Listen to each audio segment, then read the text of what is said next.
জয় মা জয় মা। মিনু, হ্যাঁ মিনু, জয় বাবা জয় বাবা, জয় ব্রহ্মা মহেশ্বর, জয়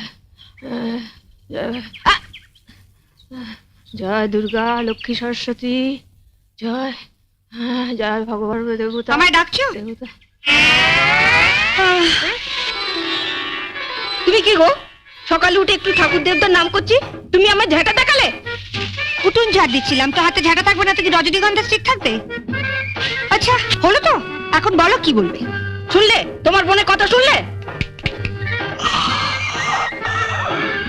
কি গো শুনছো? আমার কথা শুনতে পেলে তবে তো শুনবে। শুনতে পেলে মানে? মানে 10 বছর আগে যখন তুমি এ বাড়ির বউ হয়ে আসনি, তখন দাদা আমাদের সবার কথা স্পষ্ট ভাবে শুনতে পেত। তারপরে এই 10 বছর ধরে তুমি দাদার কানে ऐसा মন্ত্র ঢেলেছো যে তোমার সব মন্ত্রগুলো জমাট বেঁধে গিয়ে দাদার কান দুটো জাম হয়ে গেছে। তুমি একটু উঁচু স্বরে কথা বলো তো, তাই তোমার কথাগুলো ফাঁক ফোকর দিয়ে দাদার কানে পৌঁছে যায়, কিন্তু আমাদের নো এন্ট্রি। তুমি হাসছো? ওর কথা শুনলে গা পিত্তে জ্বলে যায়। কি শুনতে বলছি? তুমিও দাদার মতন দুটো কানে নো এন্ট্রি বোর্ড ঝুলিয়ে নিলেই পারো না। এখন তাড়াতাড়ি বলো কেন ডেকেছো? ওদিকে আমার অনেক কাজ পড়ে আছে। আগে মশারি তুলে, বিছানাপত্র ঝেড়ে, তারপর ঘর ঝাড় দিয়ে, তারপর আমার জন্য 1 কাপ গরম চা, একটু আদা দিস। কাল রাতে হঠাৎ ঠান্ডা লেগে গেছে, গলাটা কেমন ব্যথা ব্যথা করছে। তোমাদের সংসারে কেন যে আমি মা দুর্গা হয়ে জন্মালাম না? হঠাৎ এই কথা বলছো? না মানে মা দুর্গা হয়ে জন্মালে আমার কেমন 10খানা হাত থাকতো।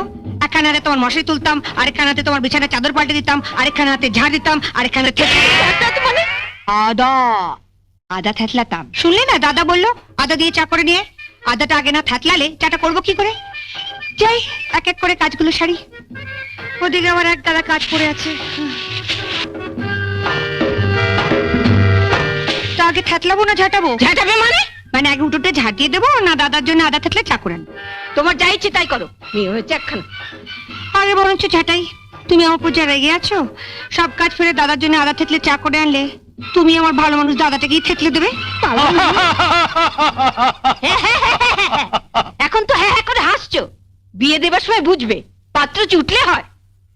নাজুটার কি আছে, দেখতে শুনতে ভালো, কাজকর্ম জানে। কিন্তু যে একখানা মুখ, 7 দিন বাদে দেখবে শ্বশুর বাড়ির লোক হিড়ির করে টানতে টানতে এসে ফেরত দিয়ে যাবে। না না না, তোমাকে যখন বিয়ের 10 বছর বাদেও বাপের বাড়িতে ফেরত দিয়ে আসেনি, তখন ওকেই বা।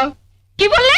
তার মানে আমি? হ্যাঁ তুমি ভেবেছোটা কি সকাল থেকে বর্দার ঘরে বিছানাপত্র তুলছো, ঘর ঝাড় দিচ্ছ? কেন আমরা কি সংসারে টাকা দিই না? বর্দা শুধু একাই দেয়? সকাল থেকে ডেকে ডেকে পরে গলা ব্যথা হয়ে গেল। তাহলে তোমাকে বেশ করে থেতলে দিই। কি বললে?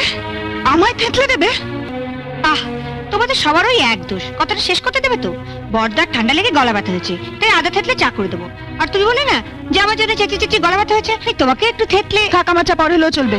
আগে এই শাড়িটা নাও, শাড়িটা সাবান দিয়ে কাচবে, কেচে মার দেবে, মার দিয়ে ছাদে গিয়ে শুকোতে দেবে, আর হাতে একটা কঞ্চি নিয়ে দাঁড়িয়ে থাকবে, দেখবে শাড়িতে কাক না বসে, বুঝলে? তারপর শাড়িটা শুকোলে ইস্ত্রি করবে, ইস্ত্রি করে আমার হাতে এনে দেবে। আমি এই শাড়িটা পরে সন্ধ্যেবেলা দাদার আশীর্বাদে যাবো। দাঁড়াও, তুমি তো গড়গড় করে বলে গেলে, আমি ঠিক বুঝতে পারছি কিনা দেখি। শাড়িটা নিলুম, এটাকে সাবান দিয়ে কাচলুম, তারপর ছাদে গিয়ে শুকোতে দিলুম, তারপর একটা কঞ্চি নিয়ে রোদের মধ্যে দাঁড়িয়ে রইল যাতে কাকে না করে, তারপর এটা সন্ধ্যেবেলা ইস্ত্রি করে তোমায় দিলুম। ঠিক আছে, বুঝতে পেরেছি। না ঠিক নেই।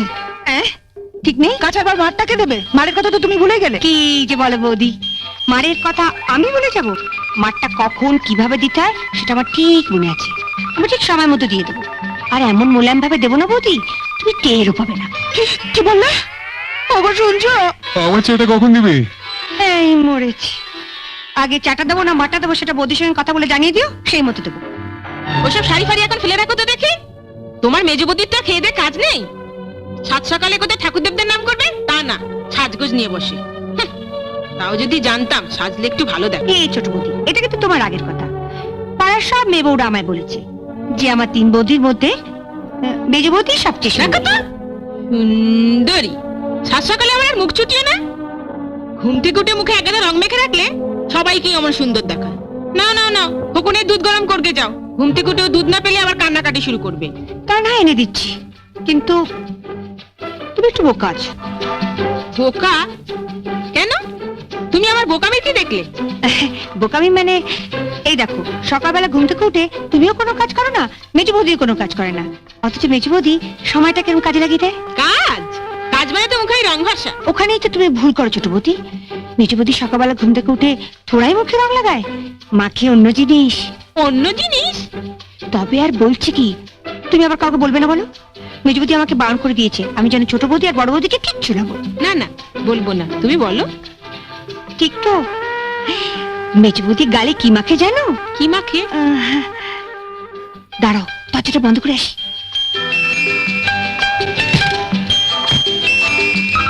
রোজ ঘুম থেকে উঠে মেজে বৌদি ঘরের দরজা বন্ধ করে কেন বসে থাকে জানো? কেন? এই আমি রোজ সকালবেলা মেজে বৌদিকে 100 গ্রাম মুসুরির ডালের সঙ্গে 2 আঁটি ধনেপাতা বেটে দিই, আর সেটা না মেজে বৌদি বেশ ভালো করে গালে মাখে, তারপর ফুসফুটে ফ্যান চালিয়ে ঘন্টা দেড়েক ধরে শুকোয়। আর সেই সময় মেজে বৌদি ঘাড় পর্যন্ত হেলায় না, আরে কথা পর্যন্ত বলে না, পাছে গালের চামড়া টান পড়ে যায়। ধনে পাতার মুসুর ডাল? হ্যাঁ গো, মেজবতী যখন এ বাড়িতে প্রথম বউ এসেছিল কি খসখসাই না ছিল গাল দুখানা। তারপরে এই বছর দেড়েক ধরে মুসুরির ডাল আর ধনেপাতার কল্যাণে গাল দুখানা কি ফর্সা আর তেলতেলে হয়েছে। তোমার গাল দুখানা কিরম খসখসে। যাই বাবা, খবরের জন্য দুধটা গরম করে নিয়ে আসি। এই শোনো, হ্যাঁ আমাকে একটু মুসুর ডাল আর ধনে পাতা বেটে এনে দেবে? মানে ছেলে দুধ গরম করবো, তোমার জন্য মুসুরির ডাল বাটবো, তারপর এটা কাচবো, হ্যাঁ এক হাতে কত কাজ করবো ছোট বৌদি। খোকনের দুধ না দিলেও চলবে, তুমি বরঞ্চ আমার জন্য একটু চুপি চুপি মুসুর ডালটা বেটে এনে দাও। ঠিক আছে, তা না হয় দেবো, কিন্তু ছেলে কাঁদলে তুমি সামলাবে।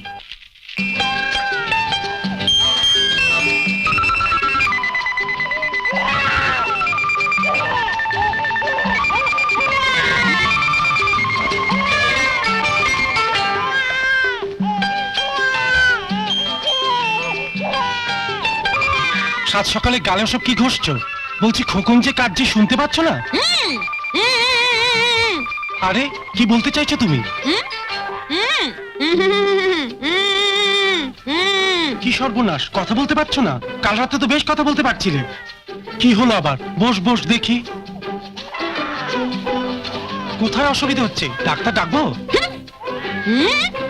আরে কি অসুবিধা হচ্ছে বলবে কি? কি হয়েছে আমার যে ডাক্তার ডাকবে? যাও, বাচ্চাটা কাঁদছে, তাকে কি থামাও। তখন থেকে ইশারা করলাম, সেই আমাকে কথা বলিয়ে দিলে। কবে যে তোমার মাথায় বুদ্ধি হবে?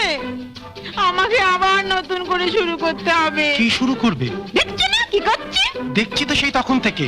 কি মাখছো সব গালে? আসতে বলো, তোমার মেজে বৌদি শুনে ফেললেই। কি জানবে? ওর গালের রং ফর্সা আর তেল তেলে হওয়ার গোপন রহস্যটা আমি জেনে ফেলেছি। গোপন রহস্যটা তোমায় কে শিখিয়েছে শুনি? মিনু। আমি তখনই আজ করেছি, এটা তারই কম্য। তুমি যেন আবার মেজে বৌদিকে কিছু বলতে যেও না। লক্ষ্মীটি, ছেলেটাকে একটু সামলাও, আমি একটু গালে ভালো করে ঘষে নিই। এসো বাবু, এসো এসো। মিনু, এই মিনু। মিনুকে আবার ডাকছো কেন? হ্যাঁ ও ও আয় আয় আয় আয়। এই মিনু শোন, হ্যাঁ? তুই ওকে বলেছিস ধনে পাতা আর মুসুর ডাল বাটা গালে মাখলে গালের রং ফর্সা হয়? তোর বৌদির জন্য তো জীবনে অনেক কিছুই করলাম, এবার দেখছি গামবুট পরে বনে বাজারে যেতে হবে। চল চল, তোকে দুধ খাইয়ে আনি। কেন বনে বাজারে যেতে হবে কেন? তোমার গালের যা রং ওটা ফর্সা করা ধনে পাতার কাজ নয়, এর জন্য বিচুটি পাতা লাগবে। তা বিচুটি পাতা তো ধনে পাতার মতো বাজারে কিনতে পাওয়া যায় না। বিচুটি পাতা পেতে হলে আমাকে ওই বন বাজারে যেতে হবে। কাল থেকে ওই ধনে পাতার বদলে গালে বিচুটি পাতা ঘষো, তাহলে যদি কেলটে রংটা খুলে গিয়ে একটু ফর্সা রং বেরোয়। কি কি বললে তুমি?